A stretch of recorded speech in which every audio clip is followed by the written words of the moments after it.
Hey, what is up, everybody? You are listening and watching live on the uSTADIUM Hurricane Relief Live Marathon.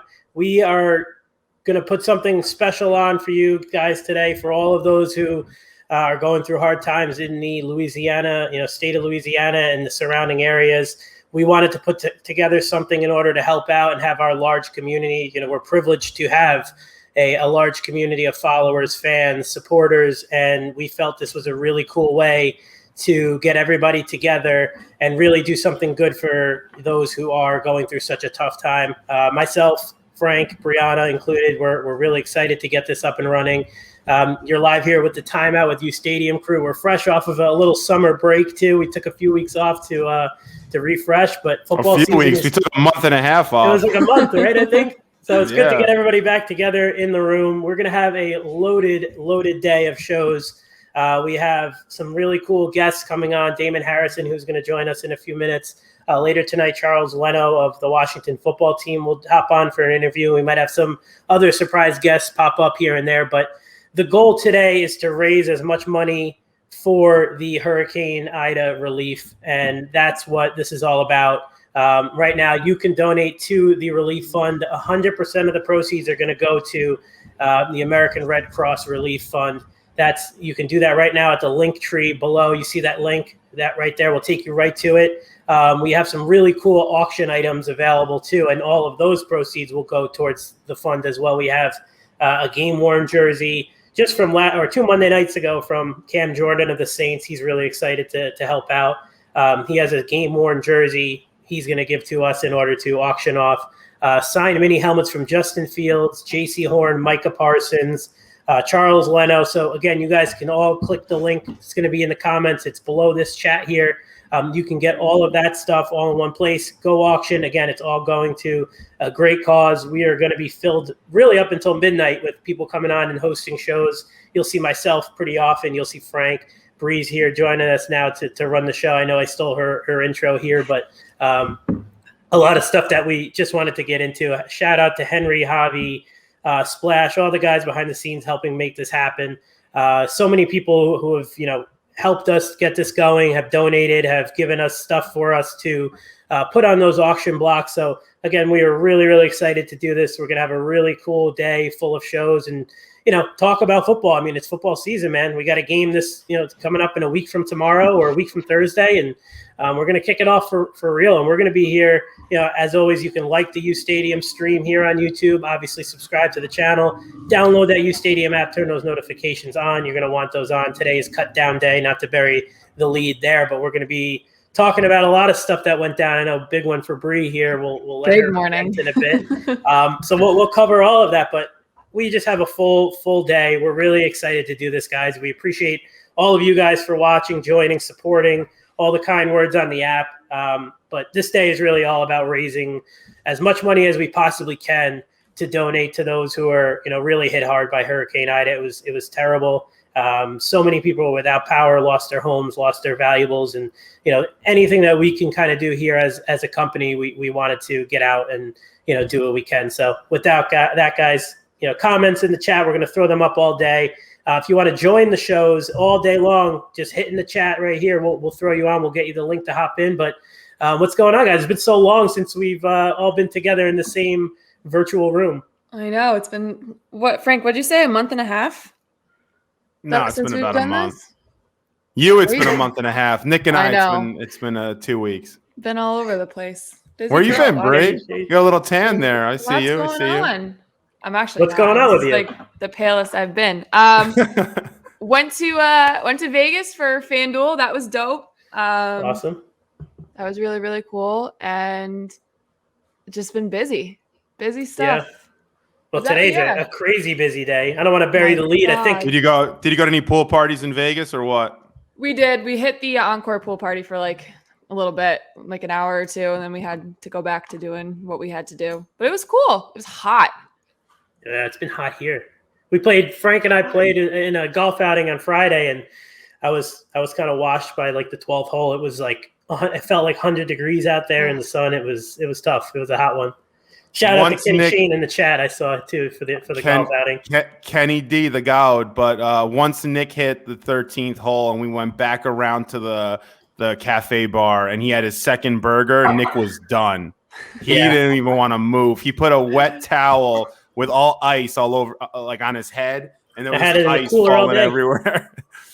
Dude, it was hot, and I'm not a fan of the heat, and I'm more of a football season / fall kind of guy. So anytime it's above like 80 degrees, I am such a crybaby. So I wasn't feeling that.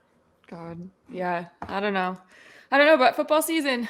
We're here. We made it. I know. We are here. God, what a long summer. It felt like the longest off season ever. I was talking to somebody about that just like yesterday. Like, I felt like free agency was a year ago. Like, you just signed a bunch of guys in March, and you're excited to get them going. And then Carl Lawson, snaps his Achilles, and the guy you're all excited about seeing, you're not even going to get to see. But it felt like that was a full season in itself.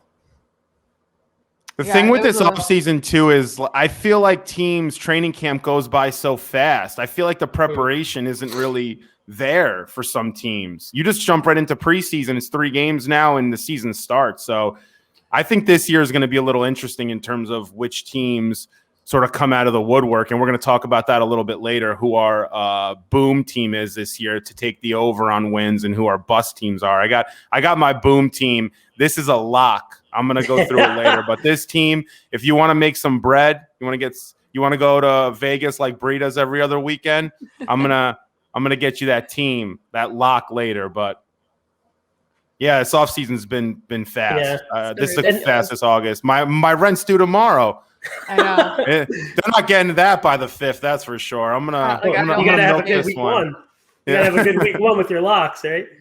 Yeah, it's true. Oh, we should also introduce the new fantasy football show that's going to be airing Sunday mornings too. If you guys, speaking of locks and winning some money, Fantasy Live with the guys from the Option Podcast, they're going to be doing our fantasy football coverage throughout the season. You can find them on the app, on the YouTube Sunday mornings. They're going to be helping you guys with your starts, sits, locks, and all that stuff. So a lot of stuff that we kind of got to throw together in the show intro here because we've been away for so long, but a lot of has happened in the uSTADIUM community. So sorry to butt in there, but that's going to be really fun. They've done some mock drafts. So I should be on tonight doing a mock draft here. So but let's get into the show here. And the biggest topic of the day, obviously, it's roster cut down day. Teams have to be down to 53 by 4:00 today.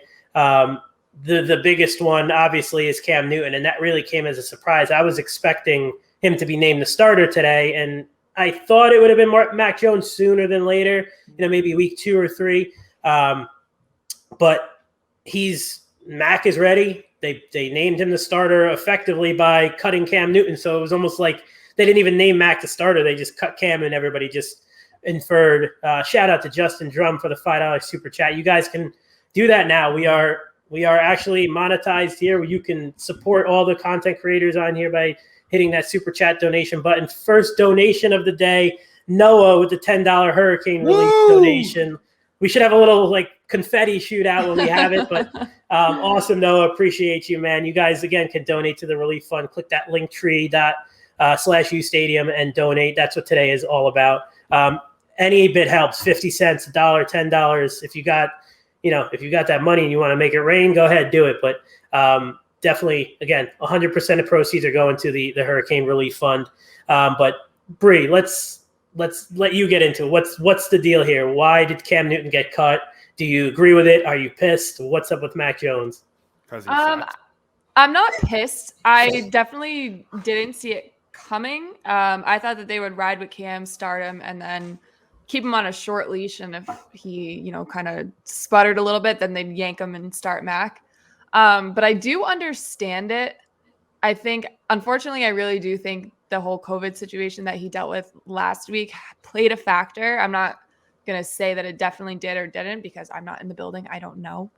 But I think his reluctance to get vaccinated and what we saw happen with the Patriots and their COVID outbreak last year, Brian Hoyer had to start against the Chiefs. It was just a fiasco.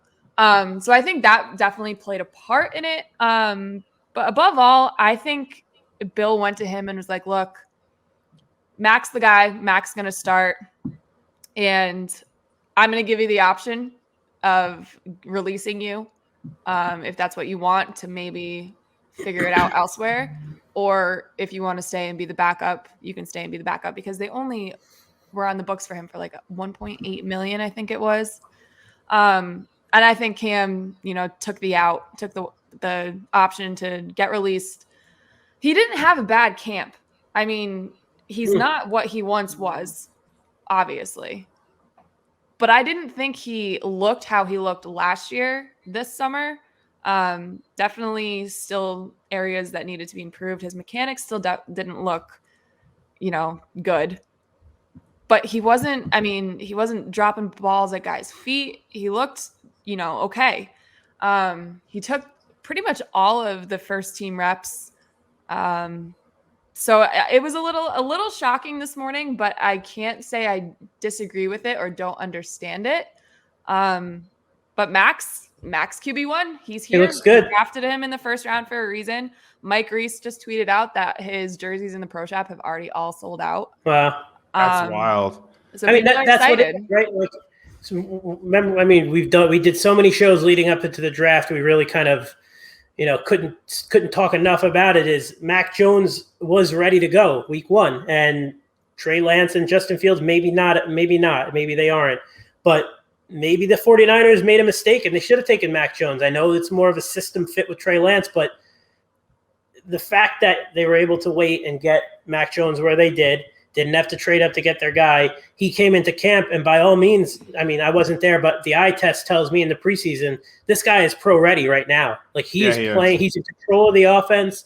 They seem to respond to him. And look, Belichick, when he's going to draft a quarterback, he's not going to draft a bust. You could say whatever you want about Jimmy Garoppolo. He's not a bust. Took him in the second round for a reason. He's a quality starting quarterback. Not a great one, but he can play. Belichick saw something. He had the relationship with Saban. When that happened, something should have went off in your head and said, "Oh shit, we might have messed up here." This guy Mac Jones might actually be what a lot of the scouts in the NFL, and I think I was telling it to you, Bree, and Frank, was the people that I spoke to around the league, scouts, executives, like multiple guys from multiple teams, said people around the league love Mac Jones a little bit too much, but fans dislike him and hate on him way too much. That's for sure. So there was like that middle ground where a lot of the people love Mac around the league, but fans were hating on this guy way too much. Yeah. I think they saw the Alabama, right? Like, so I'm on record to say that I didn't want them to draft him. When we were doing our draft stuff leading up to it and everything, I was all in on Justin Fields. I thought if they were going to run the same offense that they were building with Cam, but they weren't necessarily sure if Cam was going to be the guy, Justin Fields would have been perfect for it. But the draft pick made sense. It made sense to take Mac and go back to the pocket passer offense that they did for 20 some odd years with Brady. Yeah. Like, it makes 100% sense. And I think it was the best pick that they could have made. Obviously, that's why I'm not in the front office and making these decisions, because it would have been a disaster. But you could see it. I went to camp a few times this year, and you could just see it on the practice field that wherever Josh McDaniels was, Mac Jones was right there. So he saw something in him. Yeah, you could tell the coaching staff really liked Mac Jones. Even when Bill Belichick was talking about Mac Jones a few weeks ago, you saw that smirk on Bill's face, and that's all you needed to see. He, I think, was even a bit surprised at how fast Mac Jones progressed. And the thing with these quarterbacks, and I've been noticing this with Zach Wilson, and we're going to get into our top 5. We're going to rank our top rookie quarterbacks and get into the top 5 of those guys in a bit. But I just am so impressed at how Mac Jones, Zach Wilson, even Trevor Lawrence, and Fields to an extent, they throw guys open. They throw the ball in spots where receivers, even if there's tight coverage, they find a perfect place to put the ball where a receiver can go and make a play on it. Trey Lance, not yet. He's not there yet. Trey Lance needs the play calling to work for him to get the ball to his receiver. But Mac Jones, Wilson, Trevor Lawrence, these guys are throwing their receivers open, which is so impressive to see. In a few preseason games, they're already able to do that. It's very impressive. This class is star-studded for real. The AFC East is crazy now. Josh Allen is the old man of the group. You have Mac Jones and Zach Wilson, the rookies, Tua in his year 2, unless they go and get Deshaun Watson, which is another thing we could talk about down the line. We have all day to talk about. But now you have Josh Allen in his 4th year, is considered the grandpa of the division. He's only 24 years old. So it could be a really fun, good group of quarterbacks in this division for a long time. And it's going to take time, man. Like, I know a lot of people want to come in and have that like impact right away and win 11 games, have a little bit of reservations on what to expect from these guys, especially Jet fans with Zach Wilson. Expect some struggles, but you see a lot of promise in these guys. Yeah, as you can see, 25, 23, 22, 22. It's crazy. I mean, it's definitely the youngest quarterback division in football, but it's shaping up to be a really fun year. It's even funnier when you think about 2 years ago. Brady was the old guy by like 20 years. Yeah. In comparison, and now they're all the same age, and the division is going to be really fun. I think this takes the Patriots a little bit higher expectation wise. You think so? Yeah, a little bit. Wow, it's interesting. I agree with that. A little bit. I just think as a pure quarterback, Mac is better. His arm strength, I mean, is obviously light years from what we saw from Cam. The only thing is Cam's mobility. But they're so stacked at running back right now that I don't really know if that's going to make as big of a difference as initially thought. So, but I think I thought if they went with Cam, they'd be a 10-7 team. I'm probably in the same ballpark with Mac starting, but I wouldn't be surprised if it's better, if the record is better than that. Yeah, I agree. I mean, it's a good bump for some of the guys in fantasy, like Jonnu Smith, Damian Harris. You're not going to have, Cam sniping all those red zone touchdowns. But speaking of Damon, we had it said Josh Rosen made the Falcons 53-man. Wow, that's pretty crazy. We have our first special guest of the day today, guys, and it's someone who we're going to reintroduce all of you to, because I'm sure everybody knows him. He's an All-Pro, one of the best nose guards in football to play in the past 10 years. We have Damon Harrison joining us, former Jet, former Giant, former Packer, former Seahawk, former Lion, all-around great dude. Damon is going to be hosting his own show on the uSTADIUM network. We're going to get you guys all the information as we go on here. He's got the dope set up there. Damon, what's up, bro? How you doing? Nick, former first-team All-Pro, man. You got to give this guy some love. I said first team All-Pro, dude. Yeah, I'm good, guys. Thanks for having me. Thanks for joining, man. What's going on? How's everything your way? Good, man. Just trying to get the kids situated. It's nap time here in Harrison. Nap time for Nick, too. Yeah. Tell me about it. So it's an interesting day to have you on, obviously, not just because you're local from the area, which is so impacted by this hurricane. And again, this is what it's all about today, guys. You can go on the link tree down below. You can donate to the Hurricane Relief Fund. 100% of the proceeds go in there. Auction items up, really cool stuff. But also being cut down day, Damon, and your story is so interesting, and you're going to be talking about it on your shows and whatnot when you do get up and running here on the network. But what was this day like for you? How many years ago now was that? Like 8 or 9? Like feels like just yesterday, honestly. Yeah. What was this day like for you? Cut down day. So you want the honest truth? Oh yeah, of course. That's all we want. That's all we do here.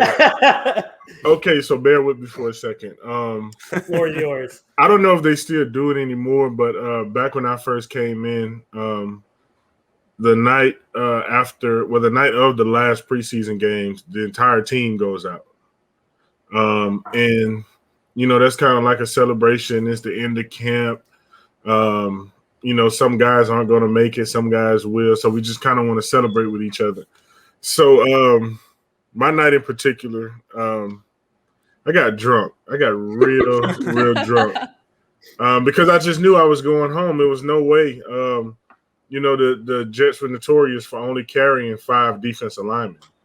And when you do the math, it was Muhammad Wilkerson, the first-round pick the year before, Mike DeVito, one of the most versatile linemen in the NFL, Sione Puha, at the time one of the best nose tackles in football, Kenrick Ellis, Sione's backup, who they drafted to eventually take over for Sione, and Quentin Copeland's the first round pick. So that team could drink right there. That's for sure. Yeah, that's the 5. And then they had MTV Martin Teveseu, who was off and on between practice squad and the main roster, and they had Jay Richardson, Marcus Dixon. They had their lineup set, so I just knew I was going home. So wow. I got drunk and I missed the bus to go to the facility because they came take all the rookies earlier than the veterans. And that's where you normally, turn your playbook in and do all of that. So the bus came at about 7 a.m. I didn't wake up until about 8:20. Wow. Wow. Yeah. So I panicked, called the front desk, got the front desk to get me a shuttle to the facility. And as I'm pulling up, I see guys getting into the van with their bags. They're going home. They're pulling people out of meeting rooms. So I missed the initial team meeting. I missed the initial one-on-one with the coaches. And what was crazy is, I'm sitting in the meeting room. You think you made it, but they're still pulling people out of the meeting room throughout the entire day. Some guys even practice, and then they cut them after they practice. So, so the day is over with. I'm still nervous. I don't know anything about this process. I don't know if I made it or not. So I'm just, I'm sitting at the to backtrack a little bit, it was lunchtime, and I saw Rex, and I was like, y'all need me to go upstairs? Because I missed everything. I didn't know. And he was like, no, just sit there. We'll call you if we need you. So now the day is over. I'm sitting at the front. I'm the only guy left. The entire, undrafted class got cut, and it was just myself and the draft picks, which was Stephen Hill, Quentin Coples, Demario Davis. I believe it was just us 3, but they all had vehicles. So I'm just sitting there waiting on the shuttle to go back to the hotel, and Rex walks by. And Rex was like, were you surprised you made it? And in my mind, I'm thinking he's talking about practice squad because I don't know how any of it works. I'm thinking, they just put you on the practice squad, and that's it. And I was like, yeah. And I was smiling. And I get back to the hotel room, and my agent at the time, Mark Littlebridge, he called me, and he told me that I made the roster. Wow. And I was like, the 53-man roster? He was like, yeah. Oh, man. It was dude. So crazy. I called my mom. Me and her was, crying on the phone. I was in the hotel room just screaming. But, all of that came crashing back down the next day when I saw they were still cutting people. Mm-hmm. And I knew at the time I was the 53rd man on the roster. So meaning if anybody got hurt, I would be the guy they would take.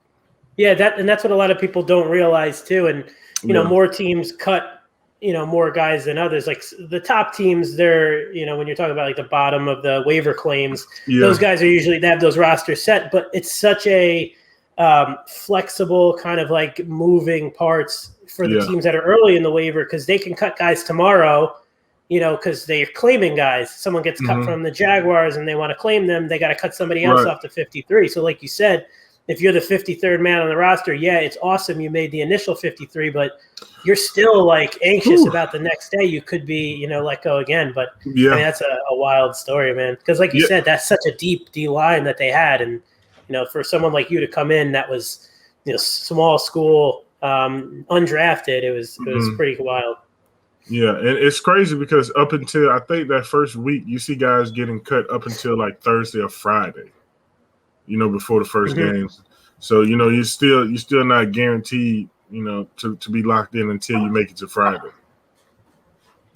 Yeah, Damon, I'm sure people are familiar with how awesome of a defensive tackle you are. I mean, just going through your numbers and your PFF rankings throughout the years, you were at the top in terms of tackles. For a defensive tackle / nose guard. PFF had you ranked, I think, 1 as a run defender for, I think, 3 years in a row. You had years having 72 tackles, 86 tackles. I know we were speaking about this on the phone the other day. 76 tackles as a nose guard. And I played nose guard back in my heyday. But having that many tackles as a nose guard is insane. I mean, in high school, if I had 3 tackles in a game, I was happy as a nose guard because you're getting double teamed. And we spoke about this, and it's super interesting. How did you manage to rack up that many freaking tackles as a nose guard? Like, I just don't understand it. I cannot fathom it still. Well, first and foremost, man, I've been blessed to play with some really, really good defensive ends who set the edge. Calvin Pace was a notorious edge setter. Muhammad could turn the ball back to you in a minute, and all I had to do, was do my job and refuse to be blocked. If I did that, and I ran to the ball, I knew I had an opportunity to, make some tackles. And also I played with some pretty damn good defensive tackles as well. So, like the Jonathan Hankins, Sheldon Richardson, young Leonard Williams, Ashawn Robinson, Deshaun Hand. All I had to do was just do my job. And, it came pretty easy. And I had the mentality which we got from Carl Dunbar, by the way, who in my opinion is probably the best defensive line coach in football. We had a thing on our wall that said it's not a sin to get blocked, it's a sin to stay blocked. And we practice getting off blocks every single day, to the point to where you're just tired of it. But it helped us in games. That's why we were always, able to have great run defenses. Yeah, that's a staple of the Rex Ryan defense too. Mm-hmm. And for the Jets for so long, the run defense was always top 5. You had and obviously with the Revis days, the secondary was always solid, but the Jets didn't really have that edge presence who would rack up that double-digit sack. Yeah. And I know we spoke about this, but it was a cool story kind of when we were chatting. But who were some of the best defensive linemen that you played with on the same line? I said it before. It's Muhammad Wilkerson. Hands down one of the best players in general that I've ever played with.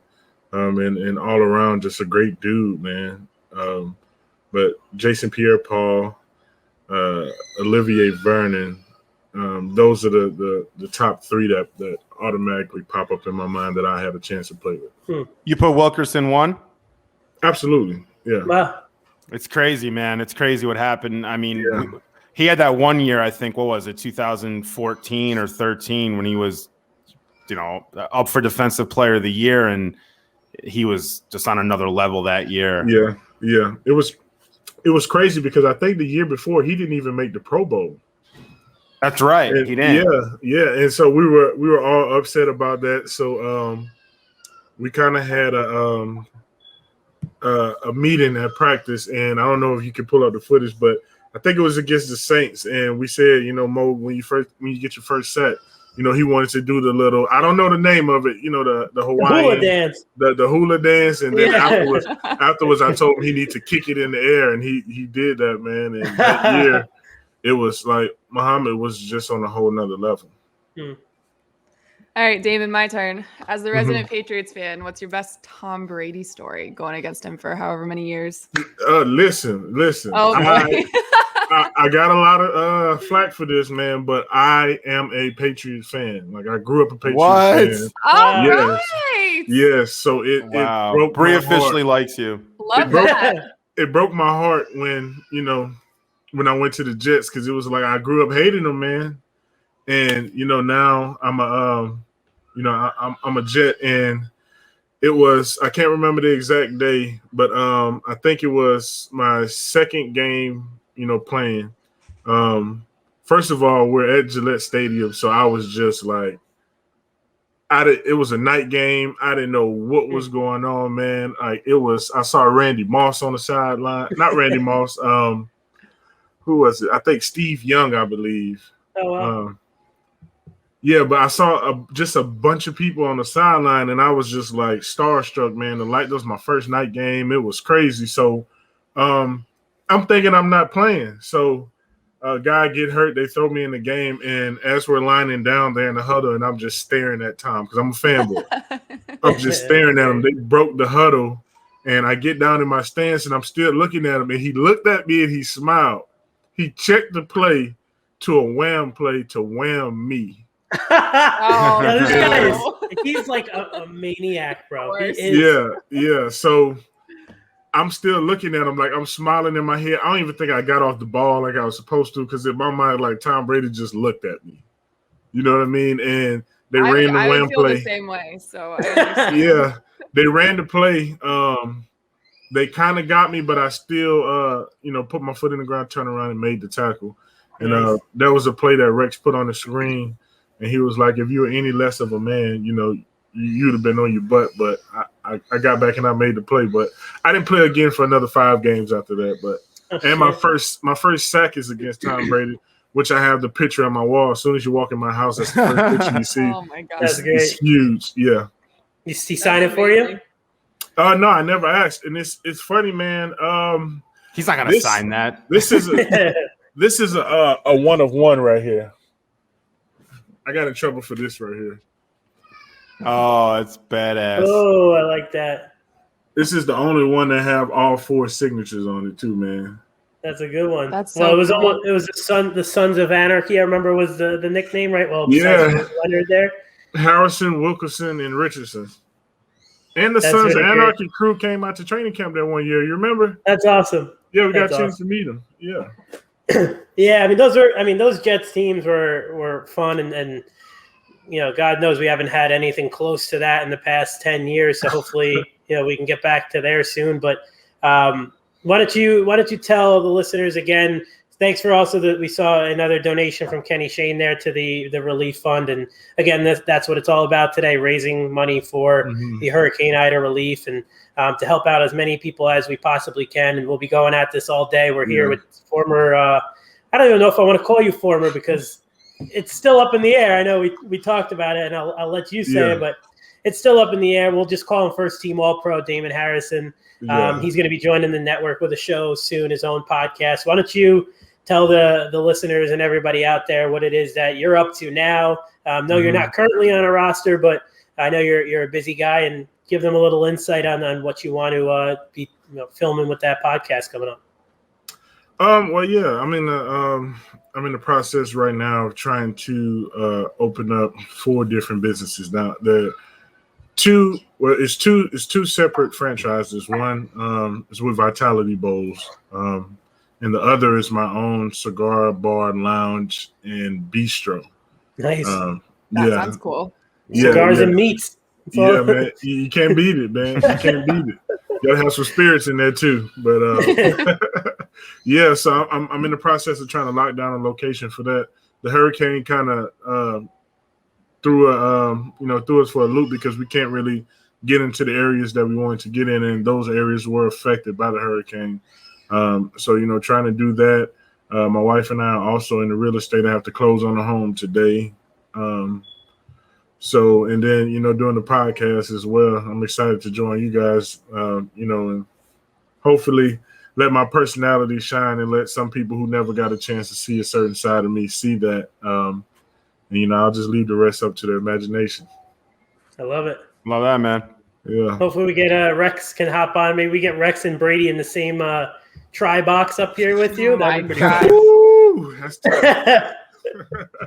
I don't think Brady's retiring anytime soon, so we might have to wait on something like that. But I think it would be funny. I'd like to see. They should do something like that after Tom is retired. I'm sure he'll probably get into some type of media, but seems to be the wave and everything. But hey, man, we appreciate you hopping on, being the first guest today. Can't wait for the show to start up. Everybody, you can check out what Damon's doing with us. We'll be updating you guys on the social media, on the app, and you can catch him on the podcast network this fall and football season. Absolutely, absolutely. Welcome to the U, Damon. Yes, sir. We're eating, boy. Hey, That's I don't know if I can throw that up, man. Go Titans, man. I don't know, man.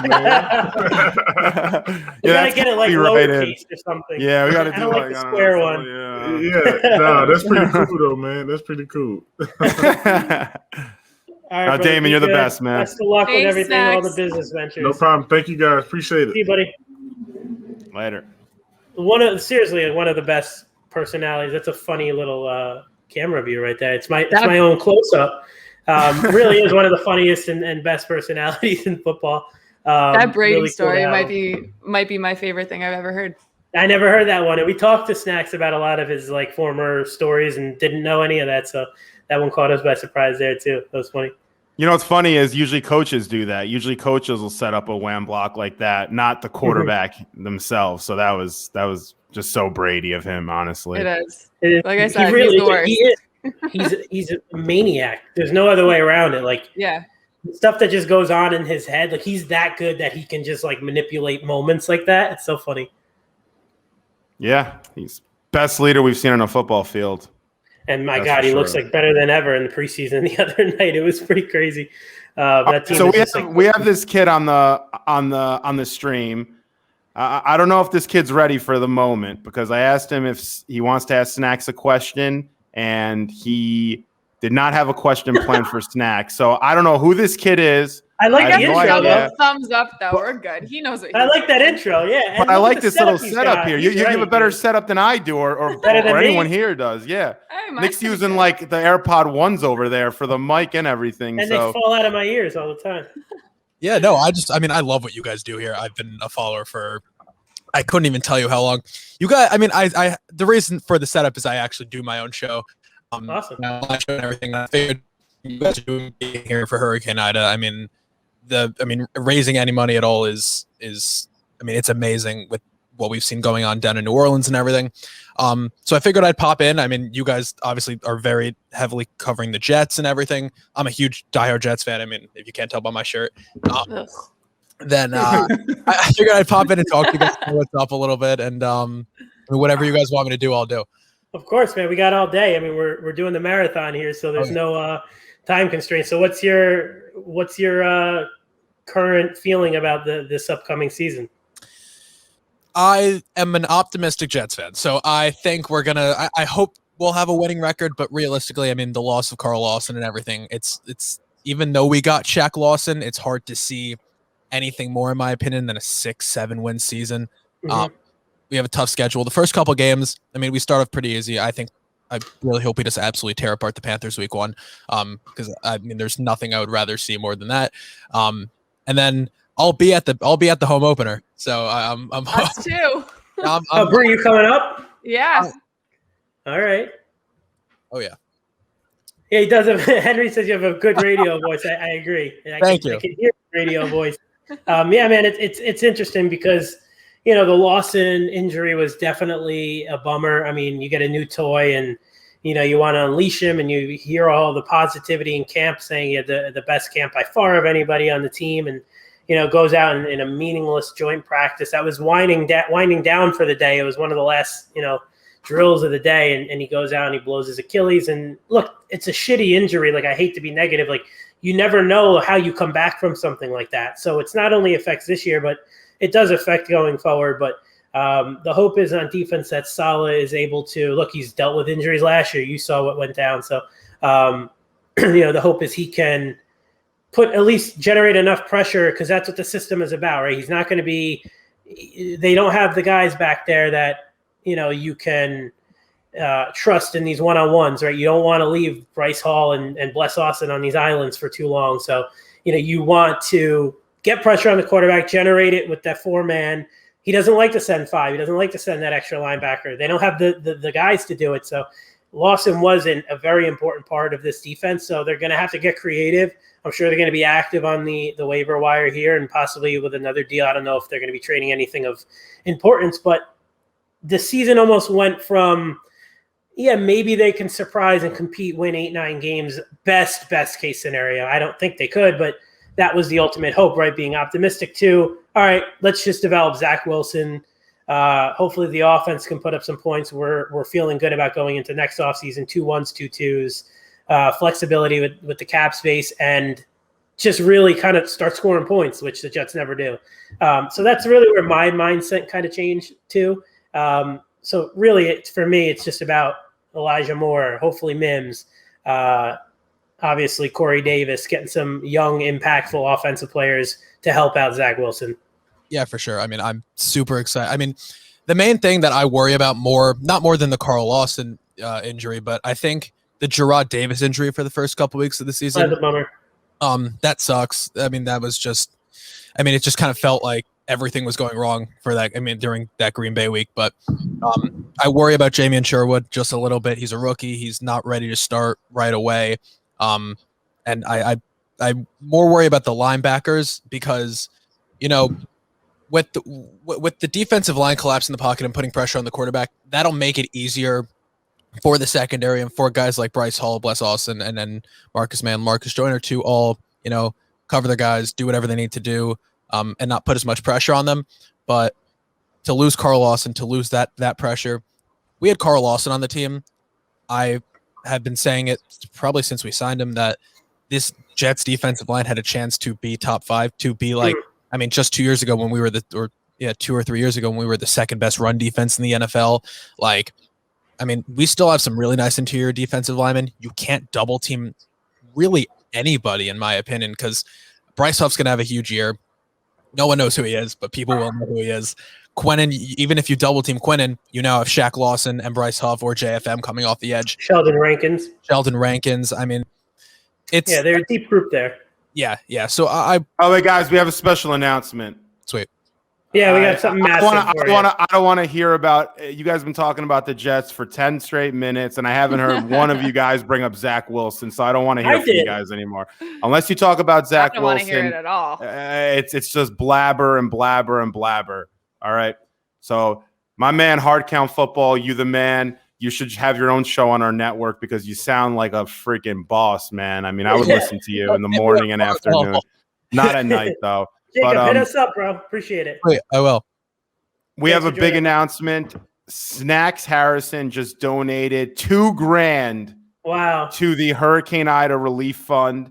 We've officially hit that $1,000 mark, which was a goal one, and we doubled it because my goal was $1,500, and he just topped that, and himself. I mean that's awesome, man.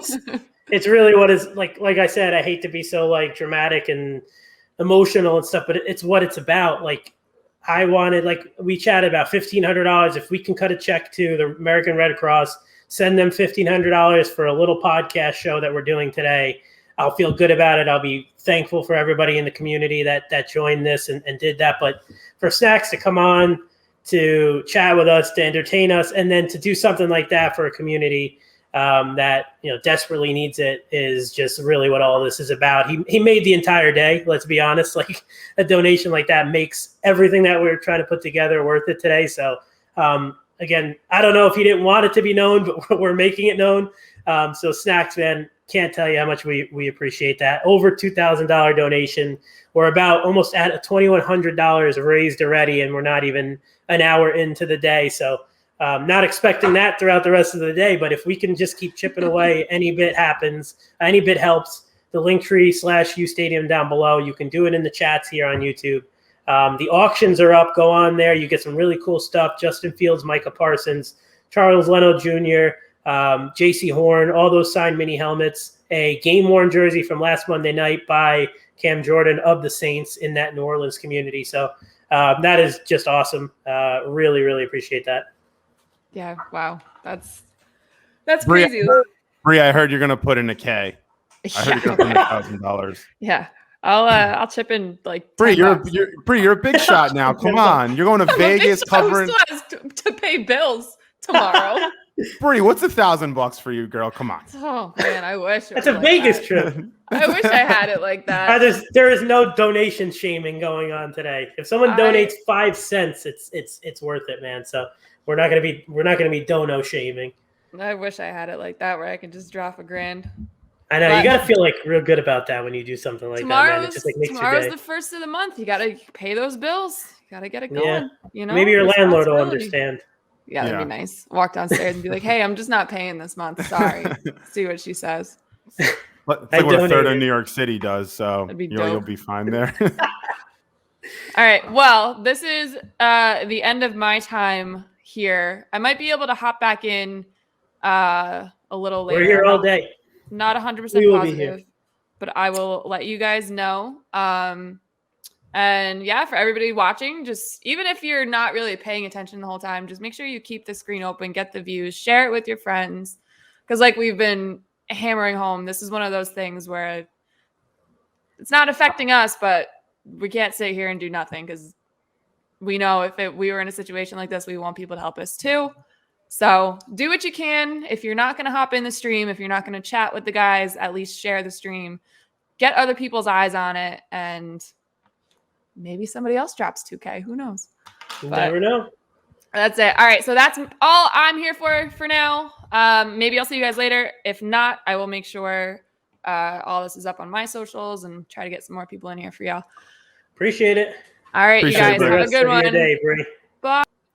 We'll carry the Jets talk from here. Hopefully not. We can get some other stuff going on. That's dude. Like just him alone. What he said is, was so fun and entertaining. And then for that, it was awesome, man. We'll get some comments going up here too. All right, we got this comment right here by Conflict. The only conflict we're going to have, buddy, is with this comment right here, pal. Yeah, keep talking comments like that. We're going to have a big one. All right, do the Jets even win a game in their division? Legit question. I'll give you a legit answer. I think so, for sure. And I think we're not going to beat Buffalo. I think we'll beat the Pats once, and I think we'll beat the Dolphins once. So I can see us winning 2 games out of 6 in the division, which, I mean, listen, it's not the best record going, 2-4 in your division, but it's okay. And I think the Jets are going to surprise some teams this year because our play calling is going to be much better. Zach Wilson's going to be able to get the ball out to those weapons, and you've seen already his connection with Corey Davis. But when Elijah Moore gets acclimated to that offense and Jamison Crowder, you're going to have Shanahan setting up plays across the middle and underneath that the Jets are going to do a little bit of a run through the pass kind of offense where maybe Zach Wilson isn't throwing deep as much as people expect, depending upon how Mims is. But you'll see them getting some some of these players out there. So I think that coupled with Salah's defense, and they're going to play hard. The NFL, a lot of times first-year head coaches come in, and we know with the Jets, I mean, every time we have a first-year head coach, they seem to do well. You play hard, and knowing Salah's personality and some of the talent we have on defense, the Jets are going to play hard on D. They are all bought in. That defense is bought in. You could even tell with Lawson and how he was talking about the team, they're a bought-in unit. You have Zach Wilson and Shanahan, the play calling. The Jets are going to surprise some teams this year. So conflict. Absolutely. They're going to I believe Conflict's a Dolphins fan, if I'm not mistaken. Your team, by the way, is my bus team of the year. Oh, my God. Which we're going to get into. So I think the Dolphins are going to have a bad season, and I don't think you're ready for it, and I think you deep down know it's going to happen. You guys will be good in the beginning, and then you're going to tail off a bit. So I think my Jets are going to beat you guys at least one time, maybe twice. I don't want to crap on Conflict. I want to give a shout out to some people who have donated that aren't showing up on the screen here, but Conflict did send a donation in, so I don't want to crap on him too bad, so appreciate that. Appreciate Tommy who sent one in, Javier sent one in, Zachary sent one in, and someone else, I didn't get the first name here, but W. Fond just sent one in. Javier sent one in there too as well, another Javier, so want to at least give you guys some credit and shout you out for supporting us. Again, that's what today is all about. Much love. Let's get into that boom and bust, Frank. Let's move off the Jets if we can for a little bit, because I'm sure we'll be talking about them all day. I know a lot of Jet fans are here, and they're going to want to talk about their team. So let's get into some other football. Yeah, absolutely. My boom team of the year, I'll jump right into it. I think the Pittsburgh Steelers I believe their over-under is 8.5 wins, Splash, if I'm not mistaken. I see the Steelers being a lot better than people think this year. Take what they did last year when they went 11-0. I know people are like they had a weak schedule. You are who your schedule says you are. I mean, it's just they won 11 games in a row, which is hard to do regardless of who you're playing. So the Steelers are going to be good this year, and I think given their low over-under at 8.5, I mean, I just think Pittsburgh's going to be back to what they were. I think with Ben back and healthy and getting Najee Harris, Claypool's another year in. Juju, I know he's a wild card, which, by the way, I cannot believe that guy. He's an idiot for doing the crate challenge. I mean, you got to be on something to be doing that at this point with the season 2 weeks away, but that's just how he is. But I think that offense is going to be better, obviously, and that defense is stacked. And they went 11-0 last year, so I think that 8.5 over-unders a bit low, wouldn't you say? So that's my boom team. I think it's because of Ben, right? I think people saw Ben just not only did he just like as the season went on, he just got worse and worse, but he just completely fell off the map. It wasn't just a gradual decrease. It was more of like a crash landing. But, you know, he lost some weight in the offseason, believe it or not. He looks good. He looks to be in good shape. And if he just comes in, he kind of just, you know, really is one thing that worries me is the offensive line losing a few guys. But if he can almost enter that next stage of his career where he's more of a game manager, and they do kind of run the offense through Najee Harris, because like you said, the offense has weapons. That's a solid 3-4 receiver deep group there. And if they can, and they have Pat Freiermuth, the tight end from Penn State. That's your boy. Good. Yeah, he looks good. So they have the options on offense. The defense will be good. It'll be solid. It'll be borderline really good. I agree with that. I like that one, 8.5 for sure. It's a tough division though. They will have some, you know, they have 4 tough games against the Ravens and Browns. Bengals will be a little bit better, but they still won't kind of compete with them. But I like the Steeler call. Yeah, who's your boom team, Nick? You want me to go with my boom? Yeah, I like the Vikings at 8.5. I knew you were gonna say them. Yeah, you're such a Kirk Cousins fanboy. You can never get over that guy. I try not to. You need to just get over it, Nick. My kryptonite. He's like, every time I want to just shit on him and throw him under the bus, I'm like, he's not that bad. But I think the defense is great. You got one of the best defensive players in Eric Kendricks, Danielle Hunter. You sign Everson Griffin back. Great linebacker core. I know Anthony Barr is a little banged up, but the secondary has to be better than it was last year. It's funny because I really don't like the head coach. I don't think he's that good of a head coach, but I do like the pieces that they have. And they got a little bit better last year as the season went on, but I think that offense can be so explosive with Cook. Losing Irv Smith for any amount of time really sucks. But I love Justin Jefferson, top 5 receiver in my opinion. Love Adam Thielen, love Dalvin Cook. So to me, a team like Minnesota, where everybody's talking about the Packers, and then that other team everybody's talking about that might not compete, but you know, there's a lot of headlines around of the Bears. I think the Vikings are a sleeper team that can go in and challenge the Packers. They know how to beat Rodgers and the Packers. They've done it. You know, it's a different story when you're a team that just like notoriously gets beat down by the one team that you just can't get that monkey off your back. But the Vikings know how to beat the Packers. So if they were to play in a game in late December, early January that can go for the division, I don't think they'll go in there scared, unless it's on Monday night for Kirk Cousins. But it really comes down, can Kirk kind of lead the pack?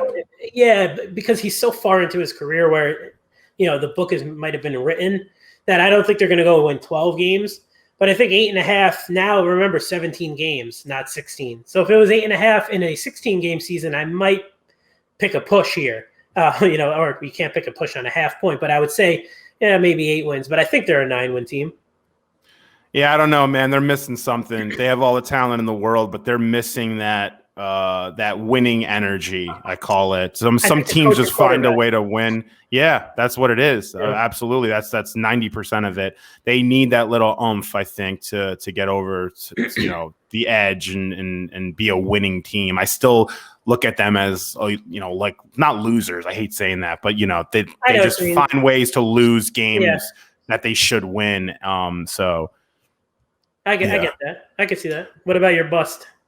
Ooh, I already mentioned them. I think the Miami Dolphins their fans are tripping, by the way. I know we got some fans on our network that are Dolphins fans, but I don't see the Dolphins being as good as people think. I know their over-under's 9.5, which I think is pretty large of a win total for them. I don't see them winning 10 games. So the reason is I think they're just going to lose some of that steam from last year. I think a lot of people are predicting that their defense is going to be good the entire season, and I think they'll come out and be good. But I think when the offense starts to play flat and Tua gets a bit exposed, unless they're able to make a deal for Watson today, I guess, is the deadline. But I don't know, man. Their offense with Tua it seems like it's going to be a little bit gimmicky. Their running game is iffy. These guys are always hurt. Devontae Parker's hurt. Will Fuller's hurt all the time. Waddles has injury concerns. Gesicki.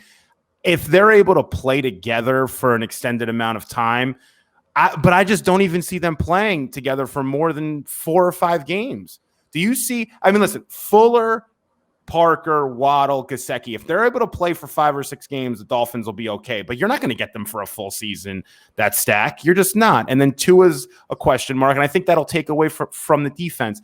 And honestly, as good as the defense is, they're not the most talented really group. Good. The secondary, the back end's great. Yeah, the front seven's a little bit. But I don't think anything you said was unfair. I agree with you on the injury concerns with the receivers because Will Fuller has proven he can't stay healthy. Devontae Parker, the same thing. I love Mike Gesicki. I like Myles Gaskins. Their offensive line scares the shit out of me if I was a Dolphin fan, and that's going to impact Tua, a smaller guy. That lefty through the release, I don't know. It's a stupid point, and I know all like the purists are going to be like, "Oh, what an idiot!" The lefty, the ball comes out so weird to me. The velocity is an issue for me with Tua. I don't love Tua, but I love the coach. I love some of the parts on the team, and I don't think saying under 9.5 is a bad season for the Dolphins. If they go win, I know 8 and 9, they'll be disappointed with 9 and 8. After winning 10 games last year, but they played a very weak schedule. Fitz pulled a few weird games out of his hat, and he's not here anymore, which isn't a bad thing for the Dolphins. I'm sure most of the fans will say. And I think to expect so much from Tua right now is almost like what I said about Wilson and Mac Jones at the beginning of the show. It's expecting a little bit too much. This is his first full offseason, especially off of the injury. His first preseason, he didn't play the last game. He only played 2 games. He looked good. He looked, decisive, I guess you could say. He was managing the games a bit. I don't like the fit of Will Fuller with Tua. It just doesn't make sense because he doesn't push the ball down the field like that. They need to get Deshaun Watson. Of course. It's a no-brainer to me. I know you don't want to give up 3 first-round picks, but if Tua can't get it done with this cast, then he'll never be able to get it done, in my opinion. They have to get Deshaun Watson, in my opinion. I don't know what the audible is there, the reason they're not doing it. I get 3 first-rounders and a few second-round picks is a lot, but this guy's a franchise quarterback. Get him out of that market that he's in Houston. He'll come to Miami. The media there is not even close to like it is in most big cities in the country. He can go there and be a baller. I don't understand the trepidation by the fan base, the Miami Dolphins fans, as to why you wouldn't want Watson. I mean, you're in a division that is getting better, but it's still not dominated by Tom Brady and the Pats anymore. You can be that next big team in the division if you get Watson. So I would love to hear what people think in the comments. Let me know if you think we're crazy. But if I'm the Dolphins, I'm pulling the trigger on 3 first-rounders. I'll do 3 first-round picks and 2 second-round picks and give me Deshaun Watson in Miami. Now, the other variable here is with Tua playing as well as he's been playing, maybe that'll make that asking price a bit lower. So Tua playing well in the preseason gets his value up a bit. So maybe Houston's looking at Tua as an option for them at quarterback down the line as well. Maybe it's not 3. They necessarily are. I think they want to, they want the draft capital, and maybe Miami's not meeting that asking price, and that's what's holding this up. Or maybe Caserio is just being stubborn and doesn't want to be the guy to trade someone like Deshaun Watson because it just seems like there's so much interest from both sides. The Miami for Watson, Watson for Miami. I think with the fans, and I talked about this a lot with other people, is you don't want to give up those picks and give up hope as a fan on Tua because you still think Tua is your guy.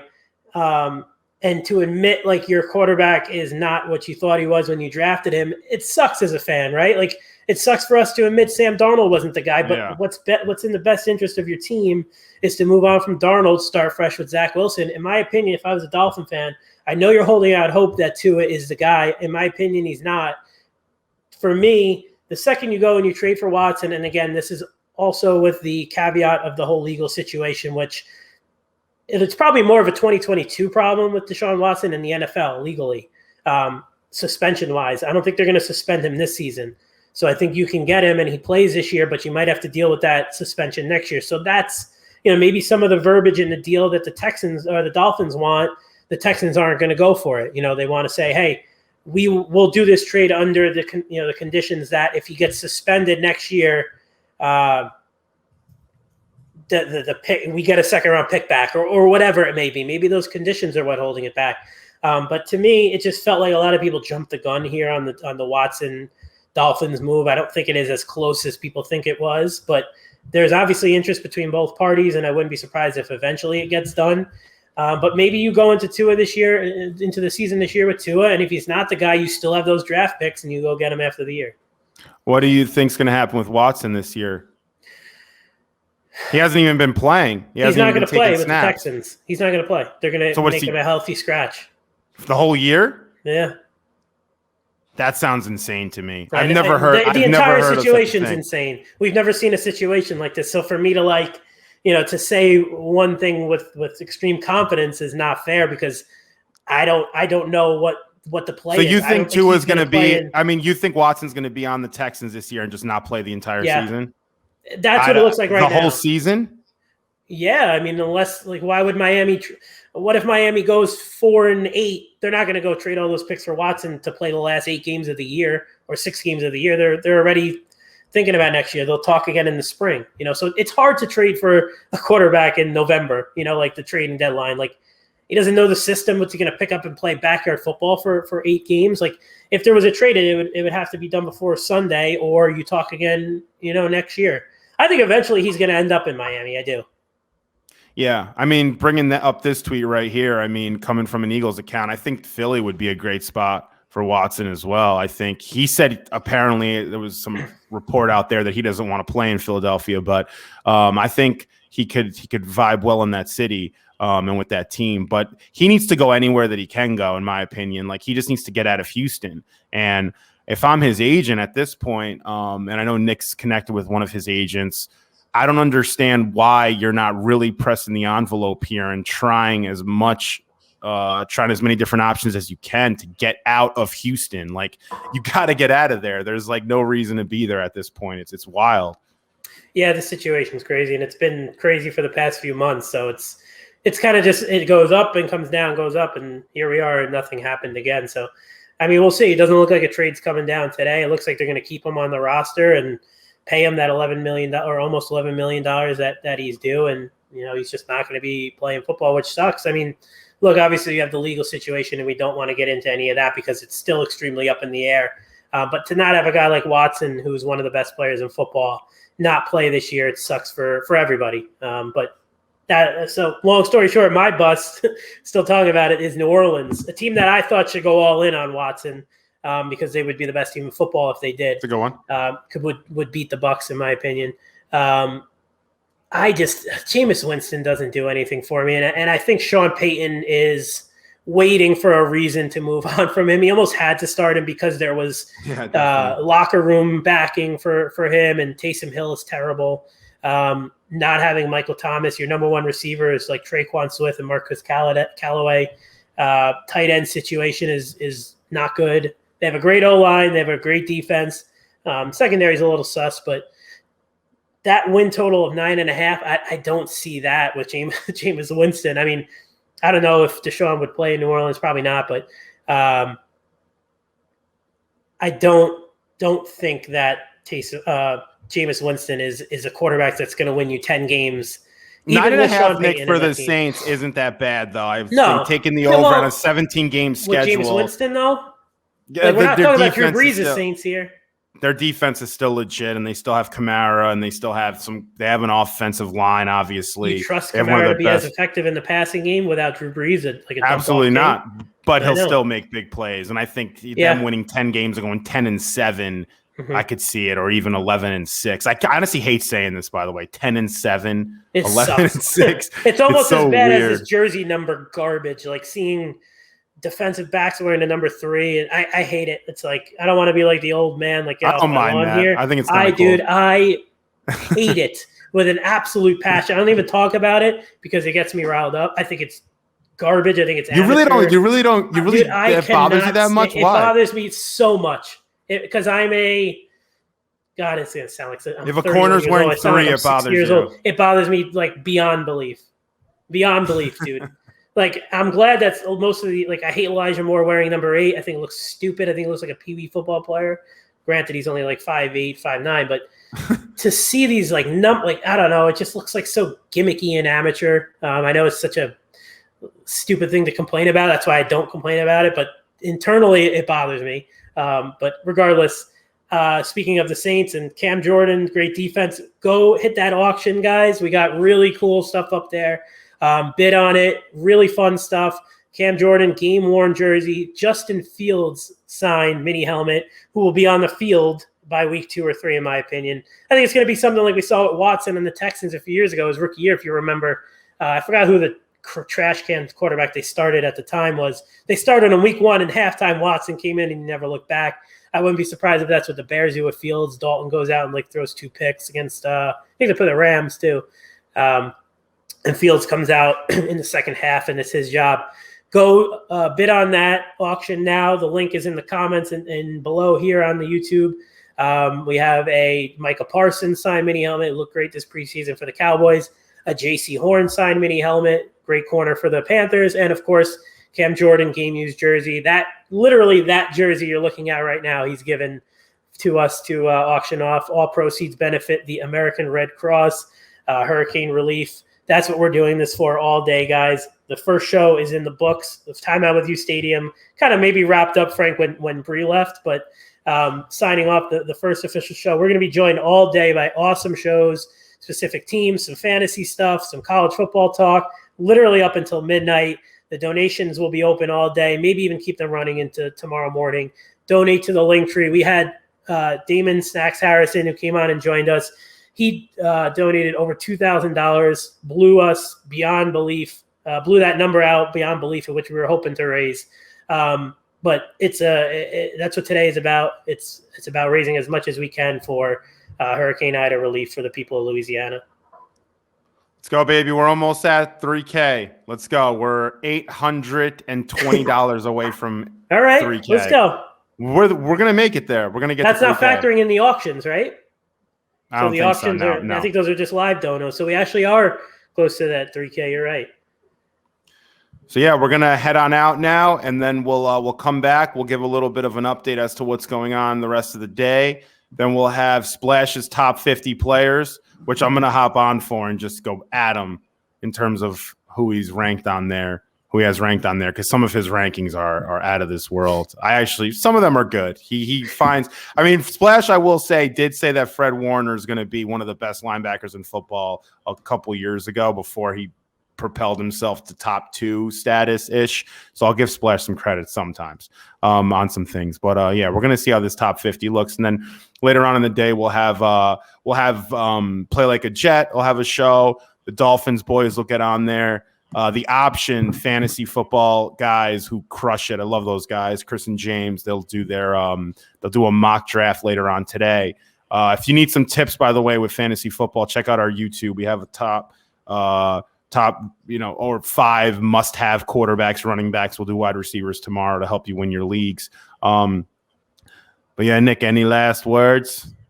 No, I mean, I'm just still thrilled with the Snacks interview and donation, and cut down day. We'll probably be able to run through a bunch of big name cuts later on, and what that means for certain teams, who are some hot waiver names, and just excited about the day to see everybody kind of get on here and host a show. Different people logging in to watch throughout the day. We know people are at work on a Tuesday, 1 p.m. Eastern time here, so excited for later on as we go into the evening when you can call it the prime time.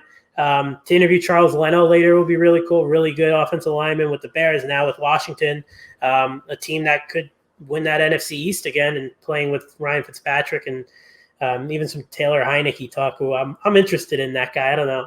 Maybe I'm so tired of Fitzpatrick that I'm almost like trying to will it to happen. The Heineke How thing. Is Fitzpatrick still in the league? Dude, he's never been to the playoffs and he still starts for teams. I don't get it.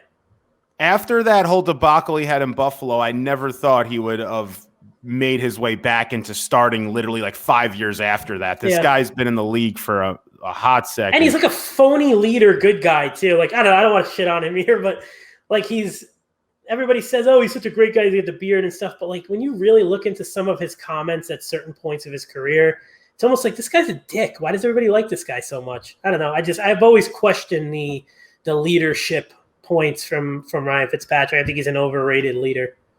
You know what's really interesting about Fitzpatrick, Nick, us being these Homer Jeff fans we are, he's the – all right, Nick, fact or fiction, which is a uSTADIUM created prompt, which a lot of other accounts now have stolen. Facts or fiction, Ryan Fitzpatrick, the only Jets quarterback to ever throw for 30-plus touchdowns in his season. Yeah, he has a record in 2015 with Decker and Marshall. The craziest thing about that is that season that he had with the Jets in 2015, almost 4,000 yards passing, 31 touchdowns, 15 interceptions, is arguably one of the best seasons by a Jets quarterback of all time. It was. And then to have him shit the bed with 3 interceptions in Buffalo and that questionable move to not play Chris Ivory that game. Do you remember that? He didn't play that game, and it was like Bilal Powell and like I don't even know who the other running back was. That.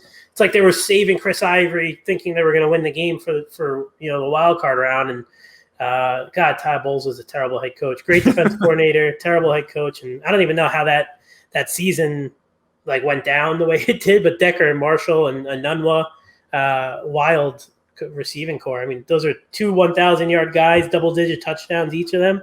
So that was it was the last like fun year for the Jets. Yeah, it was, man. I mean, this year will be fun. Yeah, hopefully.